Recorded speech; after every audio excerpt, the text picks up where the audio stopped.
Como é que eu faço a partir do momento que eu estou incomodado ou que eu quero defender alguma coisa, seja os quilombolas, por exemplo, seja um tipo de cultura, seja o meu bairro, o lugar onde eu moro, a minha família. Será que eu consigo sair do ponto onde eu estou incomodado, onde eu estou vendo um problema e avançar para um lugar onde amanhã, daqui a 5, 10, quem sabe daqui a um ano, a gente tem uma transformação e a sociedade seja outra?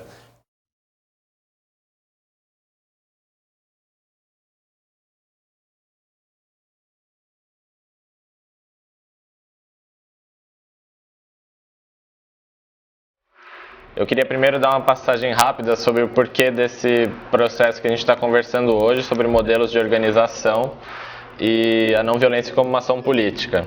Eu perguntei para vocês qual é a causa de cada um, justamente porque não dá para a gente falar de não violência e ação política se a gente não tiver uma causa na realidade. A gente está vivendo numa sociedade, é por isso ação política, né? Cada um está aí desenvolvendo no seu dia a dia uma forma de intervir, de transformar a realidade de acordo com o que você enxerga como seus problemas. A grande questão, na realidade, que eu imagino que em algum lugar tem que estar em todos nós aqui, é, beleza, e aí, como é que eu faço para mudar ou para lutar e defender aquilo que eu quero? Eu tenho várias formas de agir, vários caminhos pelos quais eu posso seguir para tentar transformar a sociedade.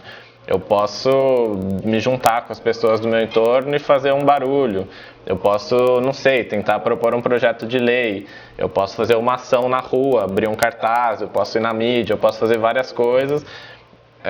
E eu também posso ir brigar. Eu também posso pegar o cara que está sendo, vamos supor, aí, o opressor dessa relação, uma empresa, um madeireiro que está afetando a população aqui do entorno. Posso ir lá e posso meter bala nesses caras. Será que o meu problema vai acabar? Será que não? Que tipo de problema que eu estou enfrentando e que forma que eu posso seguir? Primeira coisa, quando a gente fala em não violência, a gente conseguir olhar para o mundo à nossa volta e perceber onde está essa violência e quem é o agente dessa violência. Então eu tenho a violência física, às vezes se eu vou sair na rua para defender uma coisa que eu acredito, eu apanho da polícia, por exemplo, ou do Estado, eu tenho esse tipo de violência. Mas eu tenho muito bem a violência simbólica do discurso, de alguém que está falando uma coisa que de fato está indo diretamente contra a minha pessoa, não é só uma questão mais de opinião. Quem está lutando, quem está na militância, no ativismo, seja o que for, quem está tentando transformar o mundo para uma condição onde todo mundo possa viver um pouco melhor, provavelmente enfrenta violência em algum momento. E aí a importância da não violência. A gente saber olhar no entorno e ver a violência que é a física, a violência que é a simbólica e a violência que é a violência estrutural. O Estado ele é violento desde o discurso, desde a estrutura, quando ele coloca na TV uma certa realidade ou quando ele afeta aí a nossa crença, né, a nossa origem, a nossa história. Então, o Estado ele está sendo violento com a gente. E aí é a hora que a não violência é importante. Porque se eu quero mudar essa realidade, se eu tô sendo violentado, quando a gente fala violentado, uma medida legal para entender, acho que todo mundo pode se sentir bem, é assim, quando tiram a minha humanidade. Então, quando o Estado tira a minha humanidade, quando ele me priva de ser eu mesmo, quando ele me diminui, me rebaixa, ou ele me coloca numa situação de outro, dentro do Estado, por exemplo, ou quando uma pessoa faz isso com você, ela te diminui, ela tira você do seu estado de humanidade, ela te trata como uma coisa, essa é uma das piores violências que a gente pode sentir. E essa violência que está em todo lugar, né? Essa é a violência que mantém o Estado como ele é, desigual, hierárquico e com uma estrutura completamente competitiva e que mantém uma boa parcela, na realidade a maioria das pessoas, violentadas cotidianamente. Partindo dessa premissa que a gente já entendeu, que a gente vive numa sociedade onde a violência aparece de várias formas, o que eu tenho que fazer? Se eu tenho que fazer alguma coisa para mudar, por que caminho que eu vou? Né? A gente tem vários exemplos aí na história de não violência, né? Um muito clássico que acho que todo mundo conhece é o Gandhi. E um outro que eu imagino que muita gente aqui conheça também, que é o segundo mais conhecido, é o Martin Luther King. O Gandhi, por exemplo, ele conseguiu libertar a Índia de um império, usando dessa não violência que ele ensinou basicamente para o mundo inteiro. Uma pessoa que, tá certo, não era qualquer pessoa, mas que foi uma pessoa que teve uma trajetória de vida, usou dessa, vamos chamar, filosofia e estratégia para mudar a realidade de um estado que é o segundo maior país do mundo. Qual que é o segredo da não violência aí? O segredo da não violência, tanto para o Gandhi como para o Luther King, Primeiro é a força dos valores que eles estavam usando ali. Gandhi era um homem santo, tá? Gandhi a Índia é um lugar muito religioso, então Gandhi estava sempre falando com o povo da Índia com o poder da cultura por trás.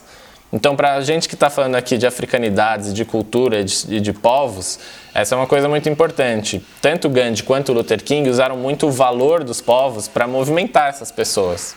Porque na hora que a gente quer mudar, a gente não muda sozinho, né? Então esse é o primeiro ponto. O Gandhi sabia o que ele estava fazendo, ele sabia contra quem ele estava indo, ele sabia o que significava não usar a violência. O que significava não usar? A não violência, diferentemente da violência, ela é inclusiva. Então Gandhi, quando ele mobilizou todas aquelas pessoas, ele não mobilizou elas contra a Inglaterra. Ele não queria expulsar aquelas pessoas, ele não queria que elas morressem, ele não queria o fim dessas pessoas. Ele queria que a Inglaterra entendesse que a Índia era a Índia, a Inglaterra era a Inglaterra, eles eram muito bem-vindos para ficar na Índia o quanto tempo eles quisessem, mas de acordo com as leis e com a forma da Índia e não da Inglaterra. Então a primeira questão que a gente tem que se perguntar é assim, será que o caminho que eu quero, será que a minha visão de sociedade, será que a minha causa, aquilo que eu luto, é o único caminho possível? Será que o que eu acredito é o que tem que ser? Né? Porque às vezes não é. E às vezes a gente está querendo impor a nossa vontade de uma maneira que necessariamente não é a melhor para os outros. Então essa é a primeira coisa. E era aí que o Gandhi e o Luther King triunfaram. Porque eles não estavam ali tentando impor uma vontade particular, uma forma de ser que fosse a minha. Eles estavam ali tentando transformar a sociedade para a sociedade. Gandhi reconheceu, e ele falou isso para todo mundo, que você tem que agir dentro das suas possibilidades, dentro daquilo que você acredita e daquilo que você vê como saída. Não dá para você agir com não violência se você não acredita nela. Então, se você só tem um meio, é por ele que você tem que usar.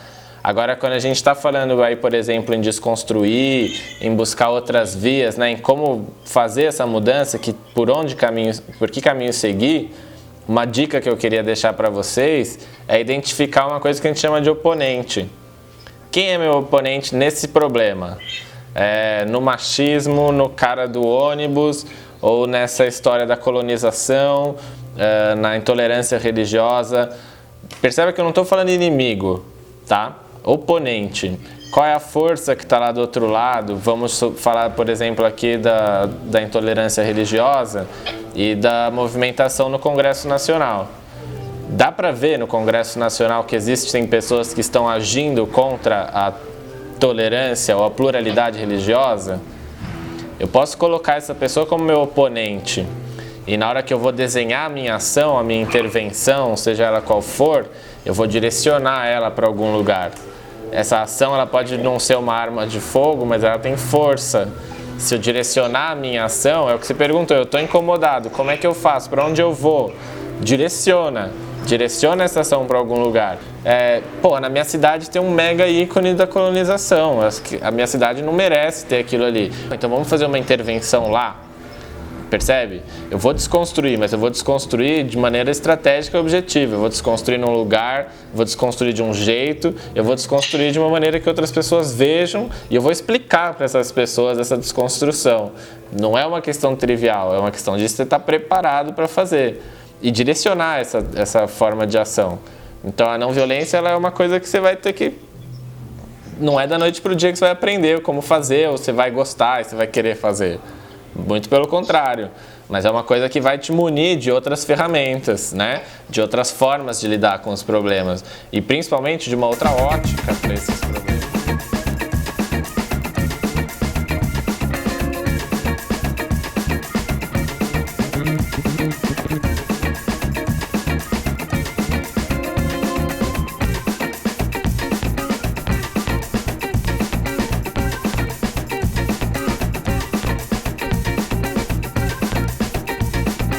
Não é silêncio, não violência não é ficar na minha e virar o rosto, não violência é combate, não violência é transformação, é ação de transformação e é força.